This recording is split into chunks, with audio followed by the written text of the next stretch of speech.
Hello friends, আসসালামু আলাইকুম। আমরা সাধারণত কম বেশি সবাই মোবাইল থেকে হোয়াটসঅ্যাপ অ্যাকাউন্টটি ইউজ করে থাকি, কিন্তু আমরা যখন কম্পিউটারে কাজ করি তখন আমাদের মনোযোগটা বেশি থাকে কম্পিউটারের দিকে।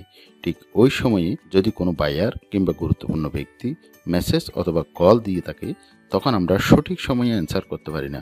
কিন্তু আমরা হোয়াটসঅ্যাপ এই অ্যাপটি যদি কম্পিউটারে ওপেন করে রাখি, তাহলে সঠিক সময়ে আমরা অ্যান্সার করতে পারবো। তবে এই অ্যাপসটি কম্পিউটারে শুধুমাত্র ইনস্টল করে ওপেন করতে চাইলেই ওপেন হবে না।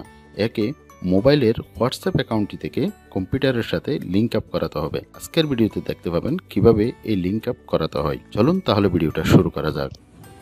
প্রথমে আপনার মোবাইল থেকে হোয়াটসঅ্যাপ অ্যাপটি ওপেন করবেন। এরপর আপনার ডেস্কটপে যে হোয়াটসঅ্যাপ অ্যাপটি ইনস্টল করেছিলেন সেটি ওপেন করবেন। ওপেন করার পর আপনি এই ধরনের একটি বারকোড অপশন পাবেন। এরপর মোবাইলে উপরের দিকে দেখতে পাচ্ছেন 3 ডট অপশন, এই 3 ডট অপশনে ক্লিক করবেন। ক্লিক করার পর এরপর দেখতে পাচ্ছেন সেটিংয়ে ক্লিক করবেন। সেটিংয়ে ক্লিক করার পর এদিকে উপরের দিকে একটি অপশন দেখতে পাচ্ছেন, সেখানে ক্লিক করবেন। এটাতে ক্লিক করবেন। এখানে ক্লিক করার পর এই ধরনের একটি ক্যামেরা অপশন পাবেন। এই ক্যামেরা অপশনটি নিয়ে যাবেন বারকোডের উপর। বারকোডের উপর এভাবে ধরে রাখলে অটোমেটিক লিঙ্ক আপ হয়ে যাবে এবং হোয়াটসঅ্যাপটি আপনার কম্পিউটার থেকে ওপেন করে বায়ার কিংবা গুরুত্বপূর্ণ ব্যক্তির মেসেজ, অডিও ও ভিডিও কলের রিপ্লাই করতে পারবেন খুব সহজেই। এভাবে যদি আপনি হোয়াটসঅ্যাপ অ্যাপটি আপনার কম্পিউটার থেকে ওপেন করে রাখেন, তাহলে কোনো গুরুত্বপূর্ণ মেসেজ রিপ্লাই করতে বিলম্ব হবে না। আশা করি বুঝতে পারছেন কীভাবে লিঙ্ক আপটি খুব সহজেই করতে হয়।